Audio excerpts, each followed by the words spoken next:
I'm going to show you how to cook babyback ribs in an hour and them still be great.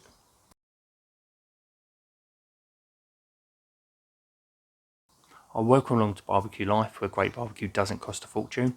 My name's Tom, and today we're cooking babyback ribs in an hour. Absolutely fantastic method. Blown away by how good these can be in an hour's worth of cooking. So we picked up some babyback ribs from the local supermarket. So these are from the butcher's counter at Morrison's.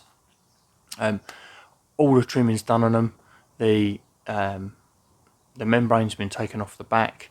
There's not a lot to do to these whatsoever.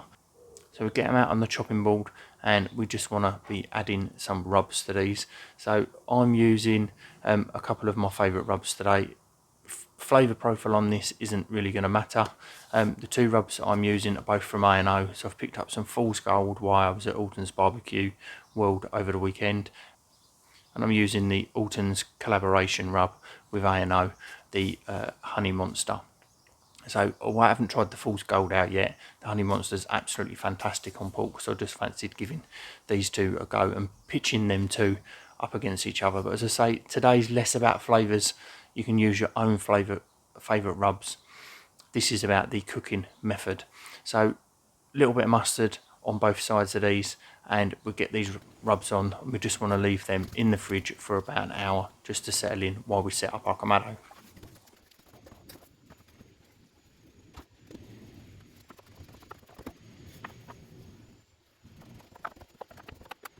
So with our Kamado today, we've got all our charcoal banked up against the front. So we've got a direct zone and then we've got an indirect zone at the back. We've got a nice glow going, and we want to aim for a temperature of about 160 to 170 degrees C. So this is about 1.5 fingers in the bottom vent and about 3/4 to being fully open on the top vent.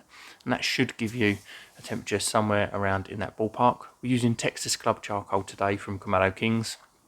Really impressed with how this cooks on low and slow cooks and hot and fast cooks. So if you're in the market for some charcoal, then it's definitely worth checking them out. So it's time to get these ribs on. So we need to get them out of the fridge, get them on the side, leave them there for about 15 minutes just to come up in temperature just slightly. We don't want to be putting them on too cold.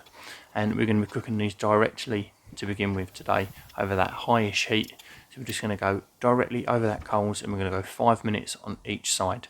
So pop them down on the grill, 5 minutes, flip them over, another 5 minutes, meat side down, and then we'll swap them front to back so that the front set is further towards the middle and the middle set is further towards the front, with a turn so that the back side is now down facing the coals again, and then flip them over again so that the meat side's down. And we're just getting a little bit of colour, a little bit of flavour. Any fat that's in these is going to drip down on that charcoal.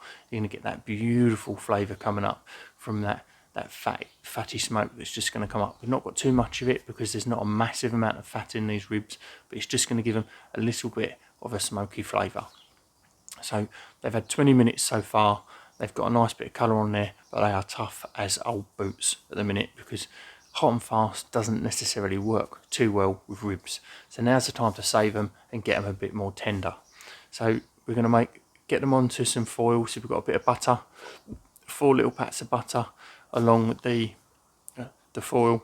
Get them meat side down on top of that butter. Start to fold that foil in, so you want to keep it as tight as possible. Bring it over nice and tight. Fold one end in so that you've still got one end just slightly open. And then what we need to do is we need to go in with a 50-50 mixture of apple juice and apple cider vinegar. So I've got a little glass here, and you want about half this glass in there. Plenty of liquid, because this liquid is going to form a nice steam inside this packet where the steam can't escape, and that is what's going to tenderize our ribs, as well as that acid in there is going to also help tenderize the ribs, which is why we put them meat side down in the bottom. If you put them bone side down, then that meat's only going to see the steam. It's never going to sit in the juice, and they're not going to be as tender, especially in the time that we have got them going in there for. So we do this to both racks of ribs. Get them nicely, tightly wrapped back up, and we're going back on that Kamado, same temperature in the indirect zone, just over the back. We want to shut that lid down, and we're going to leave them there for half an hour. So that's now taken our cook time up to 50 minutes. So after that half an hour, we're going to take them off, undo the foil, and you can see that we've got a nice bit of pullback on the meat along the bones, so we know that we're starting to cook them through. They're going to be much more tender than they were before we put them in the foil. You can see when we put them on the grill, they've got a nice bend to them, so we know that they're getting nice and tender. So we go back over that direct heat, 2 minutes on each side, just to get them dried back out, and then go bone side down, meat side up, and we are going to get a nice bit of barbecue sauce across the top of there. Just paint that along the top and cook them off for that last 8 minutes, just to get that nicely set across the top of there. And that is it. These are beautiful tender ribs. They're not going to be as tender as your low and slow cook, but they're not going to be tough as old boots. And it's just a fantastic, really quick, easy way of doing it. Ideal for if you're entertaining, if you're doing a traditional style English barbecue where you've got a lot of things on the go, then you can have a rack of these, and they're going to be miles better than them single ribs you pick up in a supermarket. And it's going to give you a much better flavour profile on these ribs, and a much better quality bite through. So let's go back in the shack and give them a taste. So I'm going to give one of these a little nibble.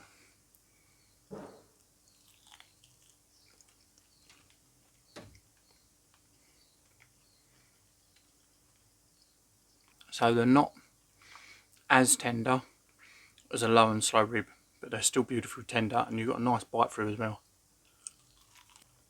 It's amazing that you can achieve that in an hour. Blown away by that, absolutely blown away. So there you go, clean bone, too good to even wait for. So if you like what we're doing here at Barbecue Life, then please do subscribe to the channel. Make sure that you like the video, leave me a comment, let me know what you think. Thank you very much for watching. Cheers.